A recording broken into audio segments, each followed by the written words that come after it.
Իդեալ համակարգը բացում է եվրոպական որակի եւ նրբագեղության դռները ձեր առաջ։ Հնարավորություն ընձեռելով ձեռք բերել եվրոպական արտադրողների լավագույն նմուշների նշված տեսականին մինչև 75% բացառիկ զեղչով։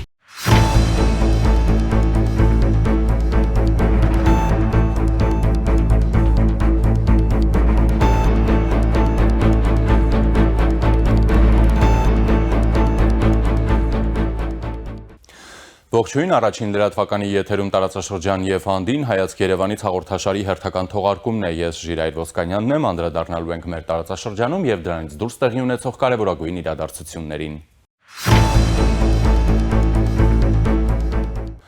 Եվրամիության արտաքին գործերի նախարար Կայա Կալասը խոստովանել է, որ Ուկրաինան պատրաստ է բանակցություններում կատարել իրենից պահանջվող դժվար զիջումները։ Օսլոյում անցկացված անվտանգության համաժողովում Կալասը հայտարարել է, որ չնայած ուկրաինացիների հանդեպ ուժեղ ճնշում են գործադրում շատ դժվար զիջումների գնալու համար, այնուամենայնիվ նրանք պատրաստ են դրան, քանի որ իրապես ցանկանում են, որ այս պատերազմը ավարտվի։ Միևնույն ժամանակ հայտնի է դարձել, որ Ուկրաինայի, Ռուսաստանի եւ ԱՄՆ-ի միջև Ուկրաինայի դեմ Ռուսաստանի պատերազմի ավարտի վերաբերյալ հերթական բանակցային փուլը տեղափոխվել է փետրվարի 4-ին եւ 5-ին ու անցկացվելու է Աբու Դաբիում, այս մասին հայտնել է Ուկրաինայի նախագահը։ Վոլոդիմիր Զելենսկու խոսքով հանդիպումները պետք է կայանային կիրակի փետրվարի 1-ին, սակայն ամսաթվերը փոխվել են։ Զելենսկին հույս է հայտնել, որ բանակցությունների արդյունքը կմոտեցնի պատերազմի իրական ու արժանապատիվ ավարտին։ Հիշեցնեմ, ավելի վաղ Մոսկվայի եւ Կիևի ներկայացուցիչները Աբու Դաբիում առաջին անգամ անցկացրել են ուղիղ բանակցություններ ԱՄՆ-ի առաջարկած ռազմական գործողությունները դադարեցնելու ծրագրի շուրջ։ Այդ ժամանակ կողմերը պայմանավորվել էին շարունակել քննարկումները կիրակի օրը, սակայն Զելենսկին դեռ 5-շաբթի օրը չէր բացառել,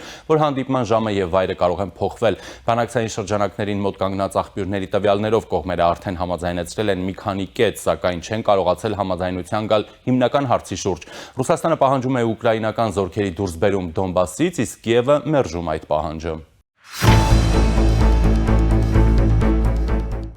Եվրոպական խորհրդի նախագահ Անտոնիո Կոշտան Եվրամիության անդամ պետությունների ղեկավարներին հրավիրել է փետրվարի 12-ին հանդիպել Բելգիայի Ադլեն Բիզենի ամրոցում կայանալիք ոչ պաշտոնական գագաթաժողովում քննարկելու Եվրամիության միասնական շուկայի ամրապնդումը։ Այս մասին ըստ Եվրոպեյսկայա Պրավդա պարբերականի ասվում է Կոշտայի 2026-ի փետրվարի 2-ի նամակում։ Ուկրաինայի թեման գագաթաժողովի օրակարգում չկա, սակայն Եվրամիության պաշտոնյաները անանուն մնալու պայմանով պարբերականի թղթակցին ասել են, որ Ուկրաինային վերաբերող արդիական հարցերը կարող են բարձրացվել Եվրամիության առաջնորդների կողմից քննարկումների ժամանակ կամ նույնիսկ անհրաժեշտության դեպքում ներառվել ոչ պաշտոնական գագաթաժողովի ծրագրում։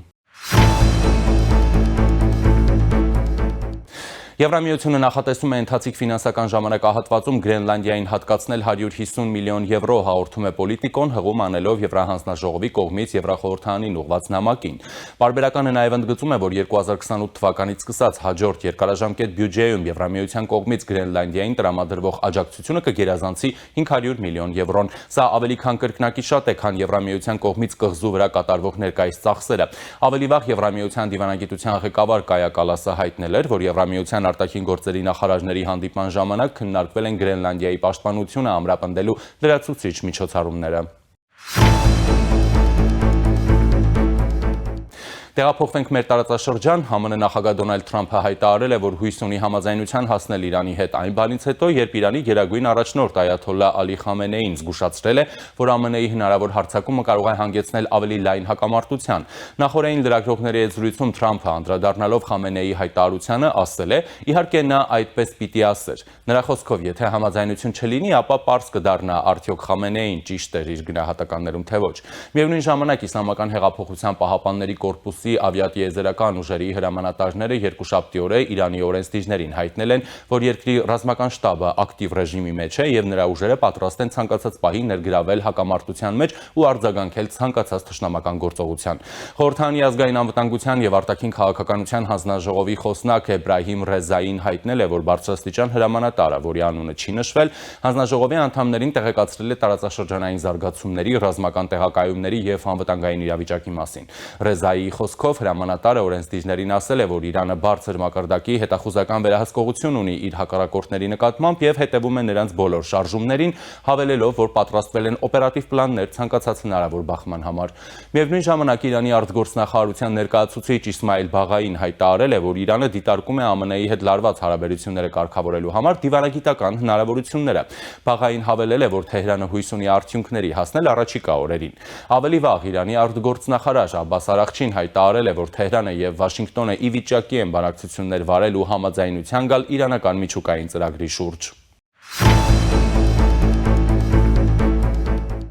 Ադրբեջանի կազմում գտնվող Նախիջևանի ինքնավար հանրապետության սահմանադրությունից հեռացվել են Մոսկվայի եւ Կարսի պայմանագրերի մասին հիշատակումները, այս մասին հաղորդում են ադրբեջանական լրատվամիջոցները։ Առաջարկվող նոր խմբագրության մեջ նշվում է, որ Նախիջևանի ինքնավար հանրապետությունը Ադրբեջանի հանրապետության անբաժանելի մասն է։ Նախիջևանի ինքնավար հանրապետության սույն սահմանադրության հիմքը կազմում են 1991 թվականի օգոստոսի 30-ի Ադրբեջանի հանրապետության պետական անկախության վերականգնման մասին հռչակագրում եւ 91 թվականի հոկտեմբերի 18-ի Ադրբեջանի հանրապետության պետական անկախության մասին սահմանադրական ակտում ամրագրված սկզբունքները, ինչպես նաև 1995 թվականի նոյեմբերի 12-ին համաժողովրդական քվեարկությամբ հանրաքվեով ընդունված Ադրբեջանի հանրապետության սահմանադրությունը։ Քննարկումներից հետո օրինագիծը ընդունվել է խորհրդանի կողմից երկրորդ քվեարկությամբ։ Նշենք, որ Նախիջևանի ինքնավար հանրապետության գործող սահմանադրության նախաբանում նշված է, որ Նախիջևանի ինքնավարության հիմքերը դրվել են միջազգային պայմանագրերով 1921 թվականի մարտի 16-ի Մոսկվայի պայմանագրով եւ 1921-ի հոկտեմբերի 13-ի Կարսի պայմանագրով, որոնք գործում են առ այսօր։ Այսօրվա համար այսքանն էինք նախատեսել, մնացեք առաջինի հետ։